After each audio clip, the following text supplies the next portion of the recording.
It started with a sentence no billionaire was ever prepared to hear. Pick someone else. I've been returned 3 times.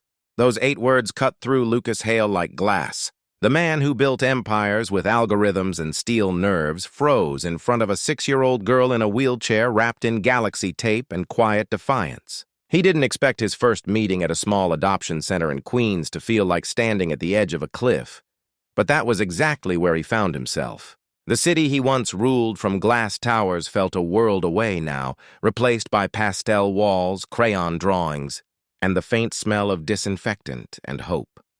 Just that morning, Lucas had stepped out of his penthouse overlooking Central Park, another day scheduled down to the second. His driver waited. His phone buzzed with the endless hum of investors, markets, and mergers, yet something heavier than profit sat on his chest. A year ago, his sister Anna had died in a car accident while he was closing a billion-dollar deal in Tokyo. He had told himself that success would numb the loss, that building more would fill the silence. It didn't. The papers called him the boy genius who turned guilt into gold. They were half right. He told no one where he was going that day. He left the Armani suit in the closet and traded it for jeans, a hoodie, and the anonymity of the subway, the same train he'd taken years ago when he was just a kid from the Bronx with too many dreams and not enough quarters for lunch. He walked into St. Catherine's Family and Adoption Center without the armor of wealth or reputation. The receptionist blinked when she saw him. "Mr. Hale, we weren't expecting—" "Just Lucas," he interrupted gently.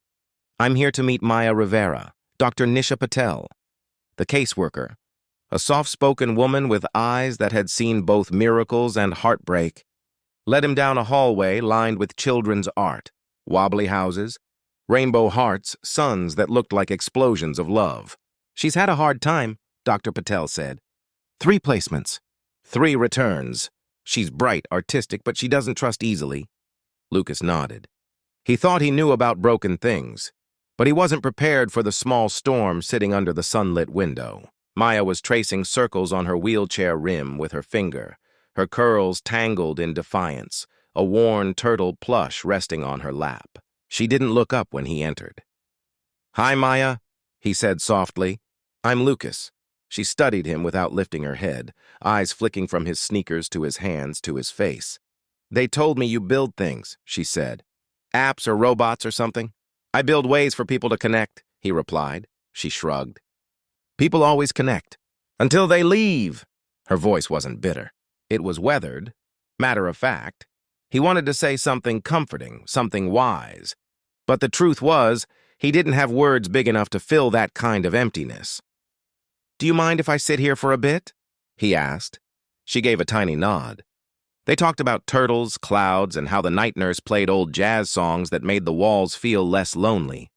And for the first time in years, Lucas wasn't performing. He was just present. Then she said it again. "Pick someone else. I've been returned 3 times. Once because I cried too loud. Once because the mom said I reminded her of her own kid who died. The last one said she was tired." She looked up finally, her eyes like mirrors. "I don't want you to get tired." Lucas's throat tightened. The air between them thickened until it hurt to breathe. "I don't get tired easy," he said softly. "You will," she whispered. "They all do." He wanted to tell her she was wrong, that he was different, but even he didn't trust that yet. He just sat there, listening as her tiny fingers gripped the plush turtle like a life raft. When he left an hour later, she handed him a drawing, a stick figure beside a small wheelchair under a crooked sun. "So you don't forget what I look like when you change your mind," she said. He swallowed hard. "I'm coming back," he promised. She turned her chair toward the window. "People always can. It's the staying that's hard." That night, in the stillness of his penthouse, the city lights felt cold. He laid the drawing on his desk beside the pictures of Anna and thought of how grief made people leave before they even walked out the door. The next week, Lucas returned to St. Catherine's. Jeans again. No cameras. No entourage. Maya was in the art room, coloring the sky a bruised purple. "I brought the plantain chips," he said. "Both kinds," she looked up. "You remembered." "I try to remember the important things." She nodded without smiling.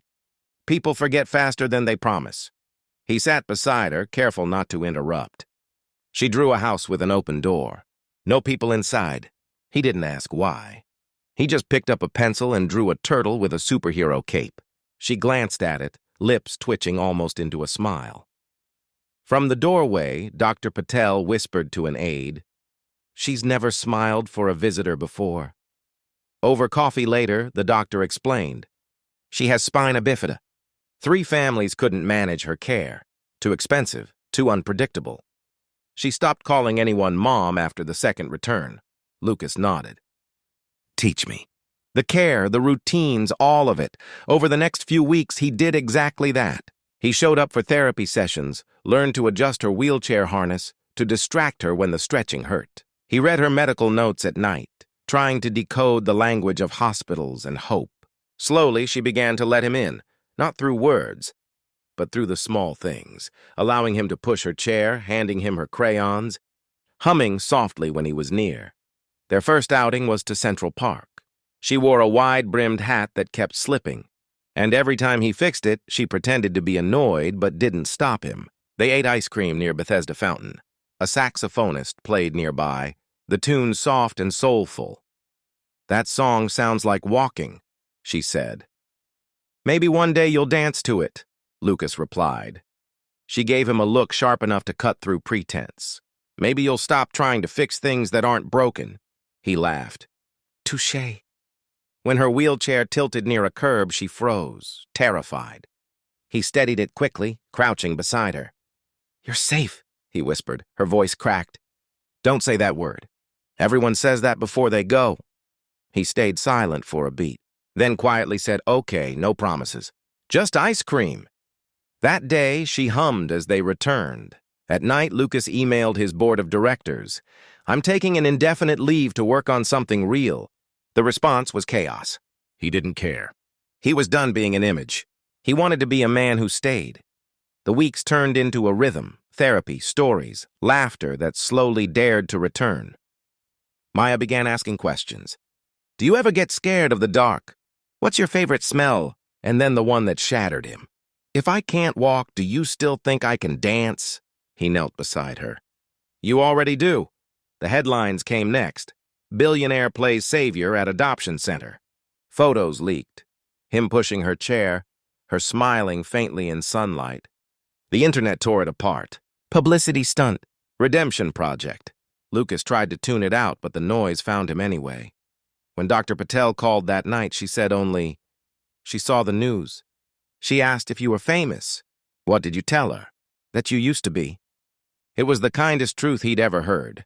He bought an old brownstone in Brooklyn Heights, not for status, but for living. He told contractors to widen doors, add ramps, paint one room sky blue. "Build it like someone you love will live here," he said. When he told Maya, she didn't look impressed. People always say things before the papers are signed. Promises are like paper shields, they get wet easy. "Then we'll make ours waterproof," he said. Her crayon paused mid-stroke. "You think that's possible?" "I think we'll find out." Her next drawing was a turtle under an umbrella. She taped it to his hand. "So you don't forget." Lucas learned to sign thank you, though Maya laughed because he accidentally said banana. He laughed with her, learning that love wasn't about grand gestures. It was about staying through the ordinary moments. Then came the call. A former foster family filed an objection. They said Maya had difficulty bonding. The adoption was frozen. Lucas's pulse went cold. "You'll have to testify," Dr. Patel told him. "They're questioning your motives." He looked out over the city, rain streaking his window like old tears. "Then I'll tell them the truth," he said. "That she saved me before I ever tried to save her." That night he visited Maya. She was at the window again, tracing raindrops down the glass. "Did I do something wrong?" she asked. "No, Maya. Sometimes people who don't understand try to stop things they can't explain." She looked at him, eyes trembling. "Are they going to send me back again?" He crouched, taking her small hand. "No one's sending you anywhere. Not this time. Don't promise," she whispered. He exhaled. "Then I'll just show up tomorrow," and he did. Every day until the hearing, The courtroom was cold, sterile, filled with whispers. The judge eyed Lucas like a man trying to buy virtue. "Mr. Hale, why this child? Why now?" Lucas stood, voice steady but soft. "Because she's the only person I've met who doesn't care about what I own. Because she told me not to pick her. And that was the moment I realized no one had ever stayed long enough to prove her wrong. I've built companies, but none of it matters if I can't build a home for her." The room fell silent. Even the lawyers stopped scribbling. Maya's social worker smiled faintly from the bench. When the judge finally spoke, his voice was almost kind. "Mr. Hale, the court will approve the adoption." Lucas didn't breathe until Maya's small fingers squeezed his. "Paper shield?" she asked quietly. He smiled, tears finally breaking loose. "Waterproof now." They drove home together that evening, the city outside glittering with new rain. In the back seat, Maya held her turtle and stared at the skyline. "So this is home?" she asked. "Yeah," Lucas said. "It's not perfect, but it's ours." When they reached the brownstone, the elevator chair waited. The doorways widened, the lights soft and warm. Her bedroom glowed blue like the sky she always drew. She wheeled herself to the window, looked out, and whispered, "It's the staying that's hard." Lucas knelt beside her. "Then let's make it easier together." She smiled for real this time, slow and small but unshakable. "Okay, paper shield." He reached for her hand. "Waterproof promise."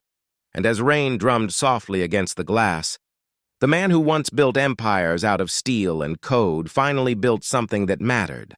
A home not for redemption, not for image, but for a girl who taught him that saving someone isn't about swooping in. It's about staying when everyone else leaves. That night, as she slept for the first time in her new room, Lucas stood in the doorway watching her breathe, her turtle tucked beside her. He realized that love doesn't always roar. Sometimes it's quiet. Sometimes it's the sound of a man who used to chase the world, choosing instead to sit still. Outside, New York pulsed and moved as it always did. But inside that little house in Brooklyn, two people who had been broken in different ways began to heal in the same rhythm. And for the first time in his life, Lucas Hale, billionaire, builder, brother, orphan, understood what it truly meant to stay.